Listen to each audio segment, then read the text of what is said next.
before they get thirsty and before they start having frequency of urination. So there is a whole multiple years, probably a decade before they develop diabetes, they have pre-diabetes, and that's the time when they're gaining weight and the fat and everything else and then getting tired.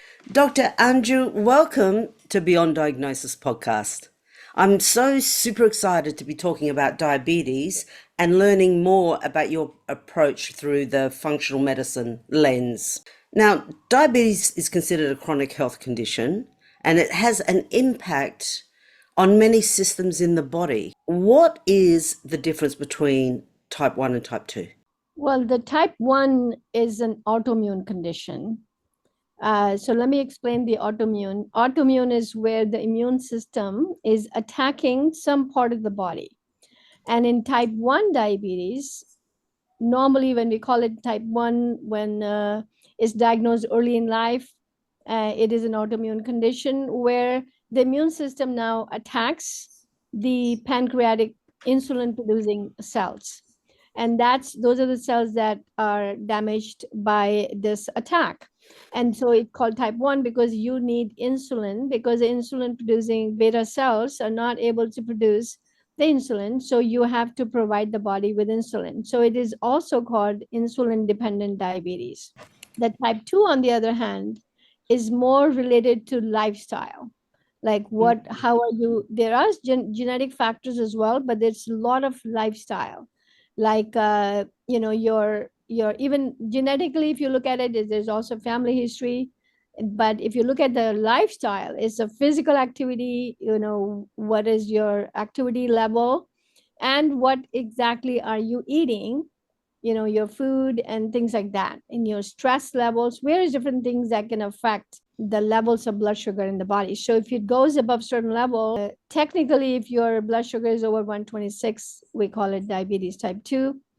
And then depending on whether or not you have enough insulin in the body, we call it, okay, if you need insulin to control your diabetes, then it is insulin dependent or type 1. Now, it doesn't necessarily mean that all type 1 is autoimmune, because the type 2 diabetes can be so uncontrolled and it can go to the point where now it requires insulin. So then it will be called type 1. So type 2 can also convert into type 1.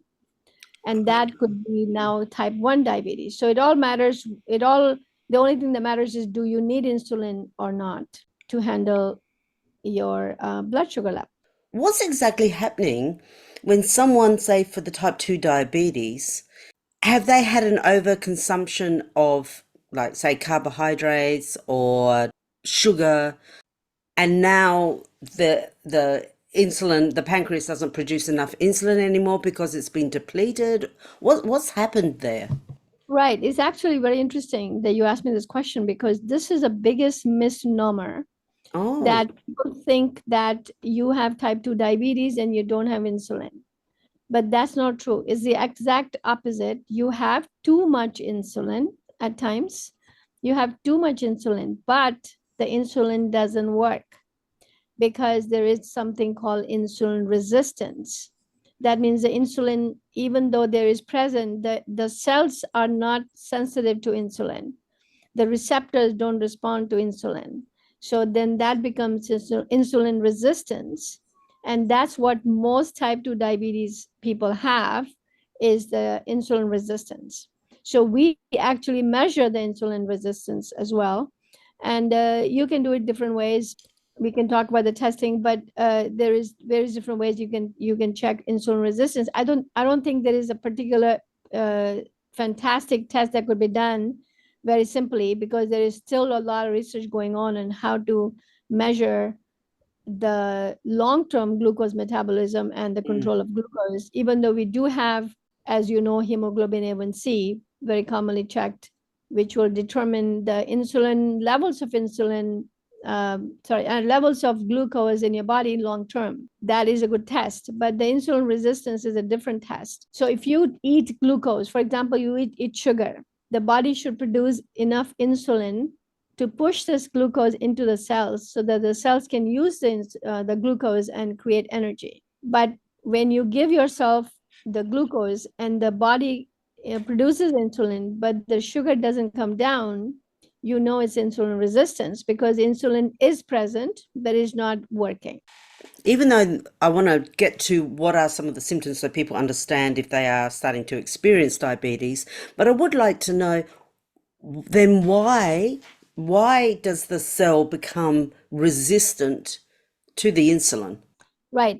This is a physiological occurrence that occurs uh, because of various different factors that could be causing that issue. But I think the sensitivity. So basically, the sensitivity of the receptors, the insulin receptors, goes down when you flood the. So if you flood the body with sugar, for example, then the insulin receptors are become less sensitive to insulin, and so there is many ways to improve the insulin sensitivity. So what you need to do is not traditionally the idea is to create more insulin because insulin is not working. So conventionally you're trying to increase the insulin levels, but that's the Mm. exact opposite of what you need. But that sort of throws a curveball towards Yeah, everybody who's actually interesting on insulin, that yeah. they're taking insulin for what they think is insulin resistance or not enough insulin, but you're saying that isn't what you need. For anyone who thinks they or suspect that they may be becoming insulin resistant, which is pre-diabetes, what are some of the symptoms that they might be experiencing so they can go, uh-oh, I better have a look at this? The symptoms of diabetes, I mean, if you have type 1, it's very strong symptoms. Immediately you feel very thirsty, you urinate a lot, you can be very hungry. And with type 1 you can also lose weight very rapidly, which is unexplained, or you can be very fatigued, you can have blood vision. Some people will even have nausea or vomiting, various different things that can happen unexpectedly. Your wounds can heal slowly. There's lots of things like that can happen with insulin type 1, and that happens in children, in young adults. They lose weight suddenly, okay, we should check their blood sugar, see what's happening with that. On the type 2, on the other hand, it's in the beginning stages where there is something called pre-diabetes. So Mm. when we are working as functional medicine doctors, we are not waiting for the body to develop diabetes, whether it's type 2 or type 2 becoming type 1. We are talking and we are looking to prevent the development of diabetes. So there is a long period of time between the pre-diabetes and diabetes. So you have time to change that course. So usually in my practice, when I have patients, I'm looking for pre-diabetes. So in the pre-diabetes, I think the only one thing that's very prominently seen is central obesity. So you can have belly fat, for example, and you can get rid of it. And that just means the body is not breaking down the fats in order for it to burn the fats in order to get energy. And that's one of the side effects of having diabetes. People who are diabetic usually are obese. And the obesity means they're not breaking down the fat. So the beta oxidation of fat is compromised. And so they build more fat besides converting the glucose that they're eating in the food, converting into fat, and inability of the body to break down the fat. The body isn't using the fat as fuel, it's using Yeah, the excess sugar, and whatever sugar's left over is turning into fat. exactly. So when the insulin receptors are not sensitive to insulin, blood glucose doesn't enter the cells to be burnt, Right. and it keeps going up in the bloodstream. So the blood sugar levels keep going up, but the cells don't get enough of the glucose to be burnt. So then the sugar that's in the blood gets converted into fats also. So Well, it then has you to go somewhere. yeah, it has to be put away. How do we Yes. put away? What do we put away as? So that becomes triglycerides, and then the fats, and then that could deposit the adipose tissue, and then it's like a vicious cycle. It's a vicious cycle. And Right. it keeps on, you gain more weight and you gain more, the blood sugar goes up and it goes on, and you gain and more weight, and it's just and you're not breaking down the fuel into energy. So these people are very fatigued. They don't have energy, Yes. even though yeah, they may not be saying that, that this is the main thing, but people before they get thirsty and before they start having frequency of urination. So there is a whole multiple years, probably a decade before they develop diabetes, they have pre-diabetes. And that's the time when they're gaining weight and the fat and everything else, and then getting tired. So this is like a long time between the development of pre-diabetes and diabetes. Exactly. It is. And that's where I think functional medicine catches it earlier. So we spoke about it's not a matter like conventional medicine gives insulin, and you're saying that is not the answer. You don't want more insulin. So can you just touch on why that's a problem, and what's the different approach that your functional medicine side, the way you look at it, and how you go about treating this pre diabetes or insulin resistance? The blood sugars levels and the insulin sensitivity. So what we are trying to accomplish is improving the receptors sensitivity to insulin. So the insulin can attach to the receptor and make the body, the cell, create what it needs. Like, for example, cyclic AMP is a second messenger within the cell that carries that signal from the receptor into the nucleus and the mitochondria, where it converts into proteins and other chemicals that will facilitate the metabolism. So if that is not happening, then that's where we need to attack this problem, not give you more insulin. Because look, it's like, could be the analogy of this is like you have somebody, you're trying to open a door that's completely jarred, like it's not opening, and then there is the whole thing, like they're inside this room, there's full of treasure, but you're trying to get the treasure, but any kind of key that you're using is not opening the key, and so you can't get to the treasure. So instead of getting the right key that is sensitive to the keyhole, you are just banging the door, or just pushing more and more different things, hammering it down. That's not what you do. If you were smart, you would try to find out where's the right key, right? Yes. And unlock the door, and so that the door can be open. Now you can get the treasure out. What do you do specifically that's different then in treating the diabetes or the pre-diabetes Yeah, from I a love functional it. I medicine love perspective? totally. I love treating pre-diabetes because that's where the most fun is, because that's before you get into trouble, right? And that's where the most, I think, if you detect the pre-diabetes earlier on, then you have a better chance of not, I mean, my patients don't become diabetic. That's like, oh my gosh, that's not where I want to go, right? So the first step is to improve the metabolism, to get the body to produce, get some metabolism going in the body. So lifestyle is really important, right? Lifestyle is so important. Exercising, if you just increase your exercise 20 minutes a day, you can make those insulin receptors sensitive to insulin.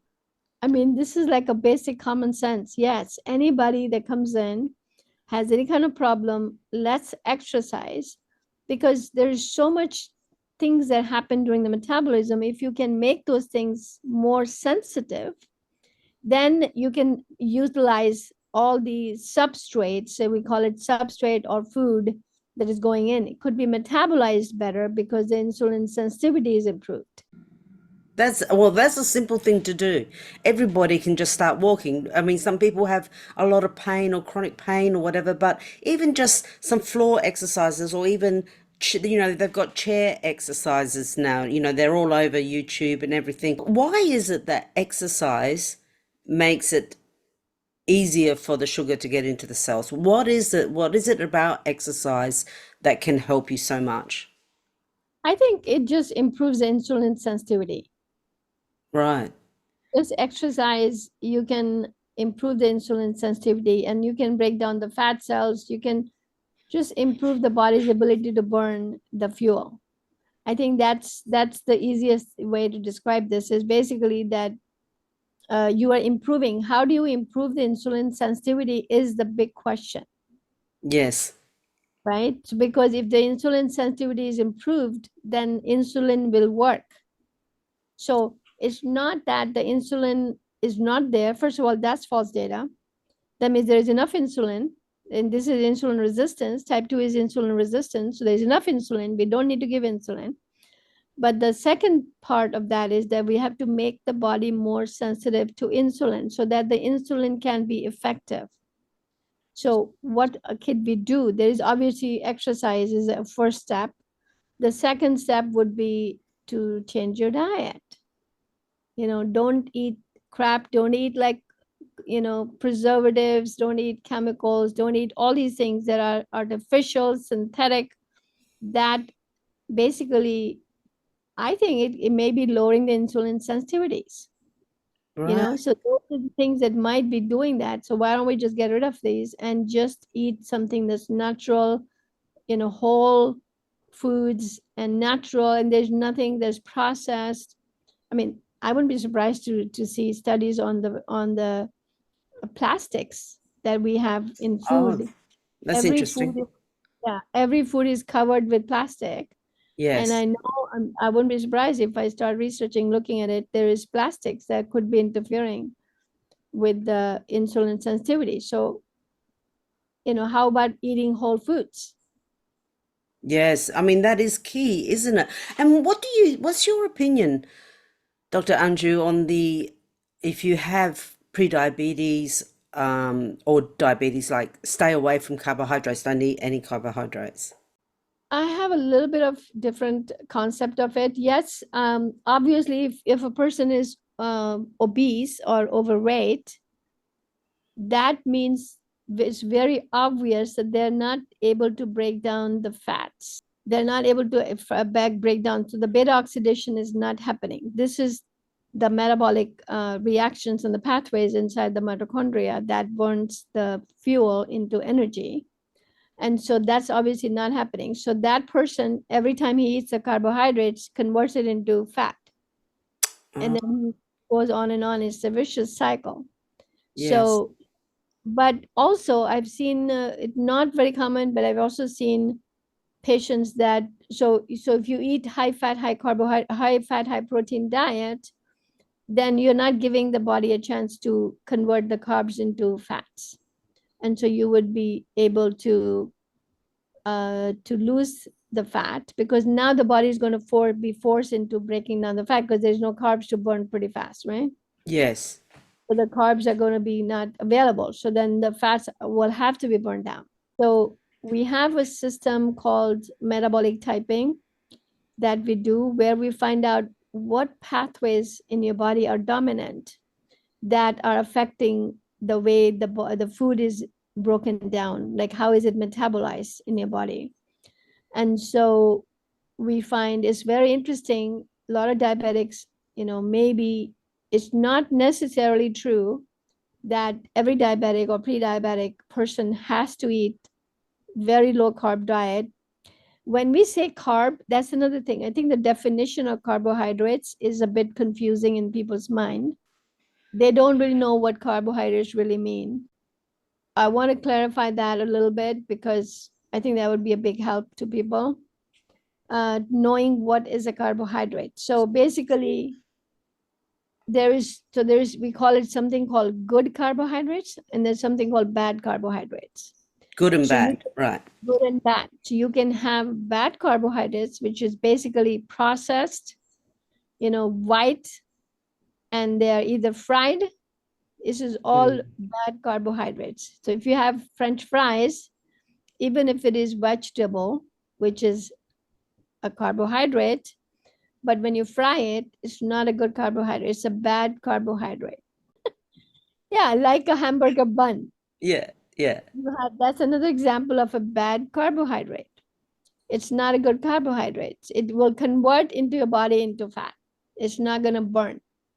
So, and that's the problem. And also the fat will come about when you eat too much carbs, because the carbs now have to be, you can't use all the carbs, because let's say you eat 100 grams of sugar or Mm. carbs that convert easily into sugar, then all of that sugar is not used immediately, so that whatever is remaining converts into fats, and then you gain more and more weight.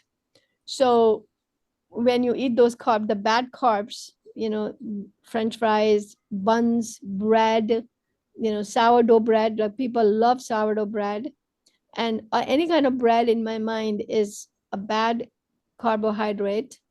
Not only that, unless I say, okay, if you want to eat bread, make your own bread, because then you are controlling the ingredients. When you purchase it Ah, outside, you don't know what is in that bread. So yes, my patients are very amazing, and they just they create the recipes, they do all sorts of things to keep themselves healthy.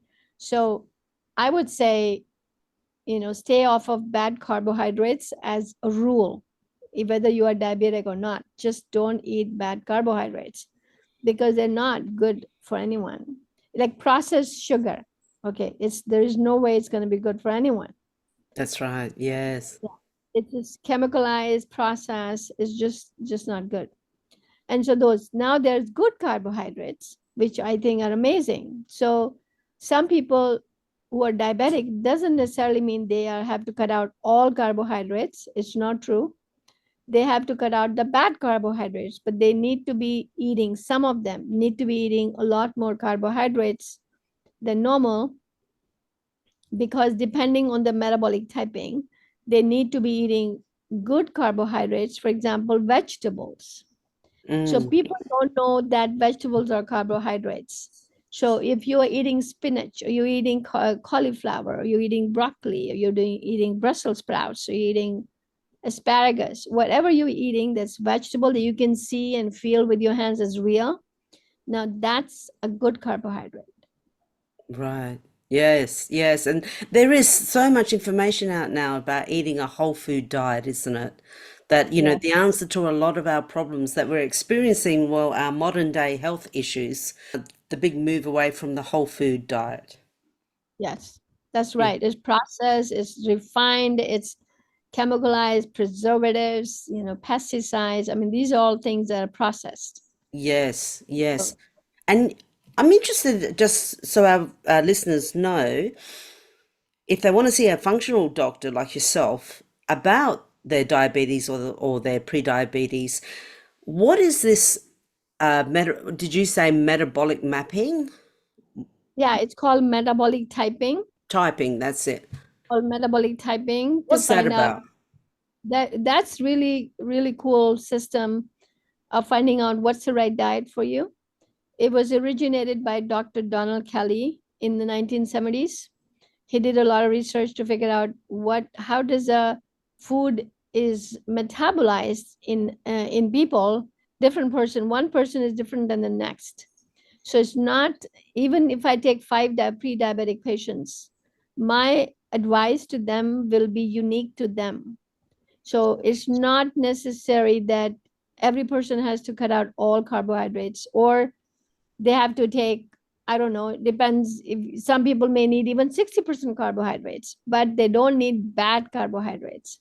So it all depends on their autonomic nervous system, depending on the sympathetic and the parasympathetic system, how it deals or how is it dominant in the body. And depending on that, you have to eat the correct diet for you.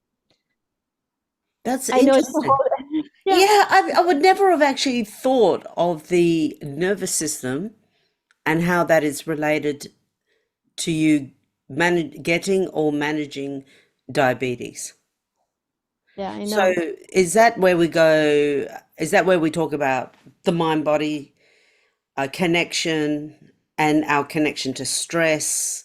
Is that all? That all plays a huge part on whether we get diabetes or not. Oh, for sure, for sure. See, the mind does control the body, and whatever happens to the body also affects the mind. It's by directional. It's both ways. The stress, if there is a mental and spiritual stress, it does affect the body. And if the body is in bad condition, then that affects the mind. So Yes. they go both ways, and it can affect your health in many different ways. And who knows, it may be affecting your insulin sensitivity. But the metabolic typing, what we are trying to accomplish, for example, different parts of the world, the indigenous people require, their requirements for food is very different. So if you take Eskimos, for example, their food is so much fats, high fats, and that's all. They don't have any vegetables there. So that's the correct diet for them. But if a person, and they come to Los Angeles and they eat the food that is available in the supermarket here, I am sure they will develop diabetes. That is so true. That is so interesting because here in Australia we have a very high percentage of the Asian population being so close to obviously China, Japan, etc. And we do see that the the people, the Asians that live here who adopt more of a Western diet are so much more overweight Yeah, than they are in their home country. 100%, 100%. Yeah. 100%. I have patients that come in, they are moved to in LA or moved to the US, and I always ask them, when did you move? And they tell me. And so When did you it's start very, eating that stuff? yeah, including myself. When I came to America, I started eating the hamburgers. Yes. That changes immediately. I'm like, okay. There is a big difference. The processed food is a big difference. The way it's processed, how it's processed, it just adds so many additives to it that we don't need that. We Mm. don't need that. It interrupts our insulin sensitivity and the other metabolic pathways. So we don't need that. We want whole foods. And I really want to stress that is whole foods are so important. And the more raw you eat, the better it is because you are getting the nutrients in this natural state. As opposed to trying to get everything through a make up the difference through a supplement. Like having a you can't supplement your way out of a bad diet. No, not at all. I mean, the bad diet will create bad effects. The supplements maybe help mitigate some of the bad effects of diet, Mm. but not all. Not all. So that, like, if you're putting plastic in your body, that a supplement is not going to remove the plastic. Yes, yes. Like if you drink water from a water bottle that's plastic water bottle, you are getting all the BPAs and other chemicals, the plastics, the microplastics that are going to go into your bloodstream, and that's not going to be removed with supplements. So Yes. it's yeah, it's a problem with industrialized nations. We are facing that a lot more than the third world countries. Yes, yes, absolutely. So when you talk about pathways, how important is our detoxification Yeah. and whether that plays a big whether you're heavily toxic or your detoxification pathways, which I'll let you explain what they are, may be blocked. Right. So the biggest detoxification organ that's really important in the body is liver. Mm. So liver has different biotransformations phases. There's phase one, phase two, and the phase one basically makes the toxic element more toxic, and then the phase two add to basically binds to it and it removes it from the body through the colon and through the urine. So I think liver is all clogged up. Most people's livers are not really functioning at the top level because they are so, the liver has to now work harder because if you eat processed food, your liver is under a lot of stress because it has to Yes. process those chemicals, somehow get rid of them. So if they are like inundated and bombarded with these chemicals, then the liver kind of can't keep up with it, sort of, to Yes. say, yeah, can't keep up. So it kind of, so yeah, detoxification is the first step, actually, And is to that what you look at when someone comes in to see you and either suspect that they might be experiencing insulin resistance or they do have diabetes, is that the first step that you look at with them? It's one of the first steps. What I do is what we do is, here's the thing: the body is a multi-system organism. There's multiple systems, and it all cohesively works together. So if you only do one thing at a time, two things are going to happen. One is it's going to take forever. Let's say it takes 10 years to actually do each step one by one.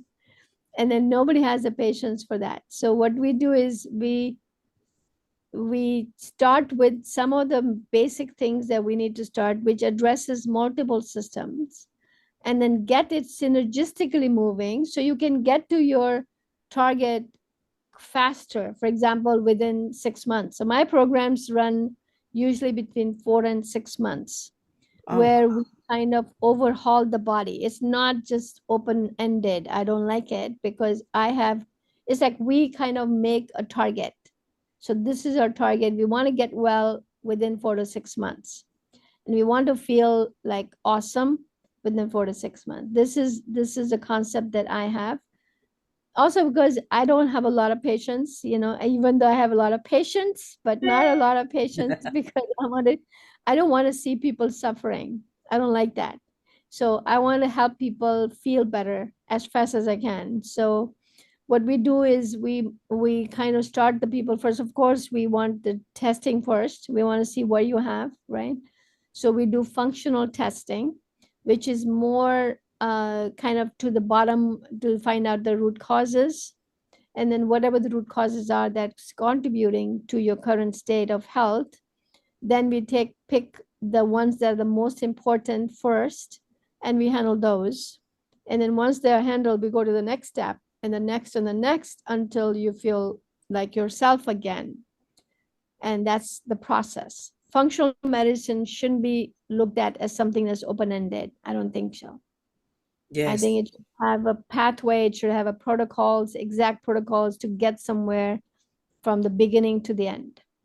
Well, that sounds very comprehensive, and I think also very encouraging for people who have maybe type 2 diabetes or pre-diabetes and they don't want to live like that. They don't want to be on the metformin or whatever other medication that they're on when it's unnecessary. If you have a process like yours in place, that it goes from, identification to detoxification to, becoming more sensitive to insulin, to, I'm sure you talk about the diet, lifestyle, and mindset and stress factors.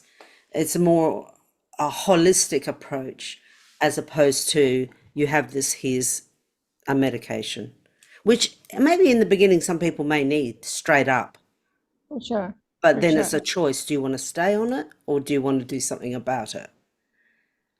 I totally agree. I mean, I get patients every day who are on multiple pharmaceutical drugs, multiple. And those are obviously causing side effects, right? Adverse effects. Even if you take them in the right doses, they create side effects. Side effects means you take a drug in the recommended dose and you are still getting adverse effects. And that is somehow has become normal and Yes. acceptable. Yes. Yeah, like I heard someone once say, there's no such thing as side effects. They are effects. They are just effects. They are affecting you. They may be from the drug, but they're still affecting you, And I think people sort of can be a little bit complacent around, oh, it's got these side effects, it may not affect me. But Right, they're still right. effects. They're still affecting your body. And That's right. I mean, yes, that's right. totally. I mean, you may not see it in a short term, but in the long term, I promise you they are there. They are there. And not only they're there, even the ones that are not mentioned in the pharmaceutical, the handouts and everything about drug information. And they always say something like there could be more than what are being mentioned here that are not Yes. mentioned. So you may be experiencing something that may not be shown in the drug information. It doesn't mean that's not a side effect. We spoke about the symptoms. So the importance to get on top of your, if you feel you're insulin resistant, to come and see someone like yourself, for example, is that if you're experiencing, because does have devastating effects, people do lose their feet, can go blind, their hearing can go down. There are so many things that can happen. You can lose your teeth, from all the, it is so important to get on top and not be complacent around. What would you say to someone who feels, oh, I'm diabetic, I'm on medication, it's okay, and they just keep eating the way they're eating or the way Yeah. they did eat? No, it's true. It is true what you just mentioned. You could go blind, you could get cardiomyopathy, you could get heart attacks, you could lose your limbs. And people, a lot of people who are like Spanish speaking, Mexican people that are here in LA, they know, and they lose their toes and the fingers. They know of someone who has lost their toes. So they know as soon as you say that, they're like, oh my gosh, I don't want that. It We have to kind of be shocked into doing something, though, don't Yeah. we? If you just warn people, it's like, I'll be okay, just one more, I'll do it tomorrow. You sort of need to be hit by a hammer with the fear of losing something. Yeah, I mean, diabetes can even cause dementia, Alzheimer's. So it's Yes. not like you can lose your mind and your control over your own memory. It's not a fun place to be. To finish up today, we've talked about, that if you're insulin resistance, type 2 diabetes can be reversed through lifestyle changes and exercise, and what you were saying through the testing to make sure that you're going down the right path.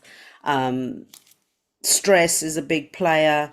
So for someone who may suspect that they do have insulin resistance, or they do have type 2 diabetes, what would you encourage them to do starting today? I would say start walking at least half hour twice a day, at least half hour if they were not exercising. So let's say they were exercising before, they need to double up. Yes. Oh, that's interesting. Just common sense. Whatever you're doing is creating that condition for you. So you obviously have to bypass that, and you have to do something different that is effective to control your condition. So if Mm, you were exercising 30 minutes a day before, you need to double it up to do one hour a day. And if you were doing nothing, you start with 30 minutes. And you can do that twice a day, it's fantastic. But you start once a day and you go up to twice a day. The next thing you do is remove all the junk food from your food intake. Anything that's processed, refined, white, just get it out of your pantry and from your kitchen. So you don't even are not tempted to eat that food. And third thing is if you drink alcohol, that also contributes to this problem. So I encourage my patients actually, yeah, none of my patients drink. It's just simple. They say, why bother? Why you want to put something in your body that's hurting it? Why would you yes. do that? And just me, I've never drunk alcohol my entire life. So it's easy for me to say. I don't I drink don't, either. yeah. So it's easy. And I say, you don't have to drink alcohol to live your life. So Yes. that's the other thing. And then, of course, eat more fresh foods.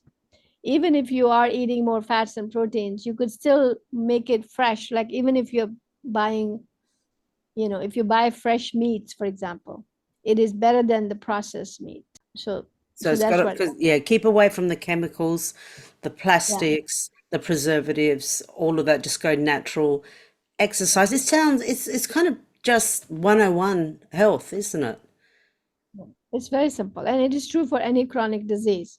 So Yes. people with chronic diseases not because of their being bad people or bad person, they're just being exposed and inundated with commercials about food that is Mm, bad for health. So it's not yeah. necessarily, that's why I tell my patients, not, you just have to become educated and aware of what is going on. Why are people so sick in the Western hemisphere more than anyone else? So why? Because we are being inundated with foods and with commercials about those foods, you know, your That's right. crisp, your Crispies, your chocolates, or whatever that they are promoting, your cereals, you know. Yeah, And so, and true, and it's education as well. I think education plays a big part in whether you develop these diseases or not, because some people don't really understand the impact of eating those foods. You know, they're just, okay, I have a chocolate bar once a day, you know, so what, sort of thing. But it's the cumulative effect. Or they say, you know, I only have one glass of wine every day. You know, it's just that they're not quite educated on the impact of those foods because we're, like you said, we are absolutely bombarded through the media on the complete opposite of why you should be having this and why this gives you a fun life or a fulfilled life. Would you say, to finish off, Dr. Mathur, do we require a reset in our emotional attachment to these things, these foods, and a mindset shift on what constitutes a good lifestyle? yeah, I think people really understand that they are suffering. Yes, If you are suffering, then you are suffering. There's no other buddy, there's no other person needed to convince you if you are suffering. So my idea is that if you are suffering, you have a choice. yes, I don't want them to feel there is no choice. There is a choice and you can make it. It's very easy. You make the choice. And but you have to make the choices that are correct. And so you make the choices and then you reap the rewards of a great lifestyle and a great health that you love. I mean, most of my people, my patients tell me, I've never felt this good before in my entire life. amazing, And amazing. these are like 75 years old, right? Oh wow. But that's the key though. That's the key. You said it right there. It doesn't matter the age. It's the fact that you've made the choice. Yeah. It's up to you. It's in your hands. You decide, okay, I want to be well. I want to feel great. I don't want to drag myself out of bed every day. Then I have no energy. I don't feel like doing things. My motivation is so crashed. I can't sleep well. All these things are not just good. I go to the bathroom 5,000 times a day. I mean, that's literally exaggeration. But the idea is like you don't want that. Is that's not a good, quality of life. I mean, of course, it's my idea. That's not a good quality of life. But I want to ask you, is that a good quality of life for you? And Mm, that's the question you have to answer for yourself. That is that something acceptable to you or that's not acceptable to you? And if it is not acceptable, then you make the choice. And then we are guiding you. And that's what we are doing in this podcast. We are just guiding, we're just giving you the knowledge and the help of what you could do about it. But it is your choice. You make that choice. that's such a good point. Thank you so much, Dr. Andrew, for coming on and educating my audience around diabetes, you know, pre-diabetes, the difference around it, and how easy it is to actually do something about it, to just start eating better, exercising, lowering your stress, getting some better sleep. And like you say, the most important one is making the decision and choosing that you want something different. You want to feel better because that is what it is. That's the main point. Absolutely. I agree with you, Rita, 100%.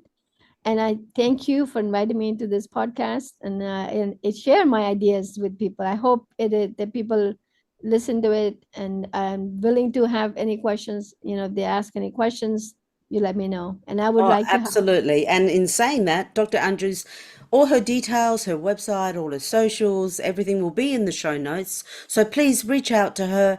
And if you've liked what you've heard, you know, she is the person to see. Do contact her. You won't be sorry for it. Thank you so much for coming on. Thank you very much.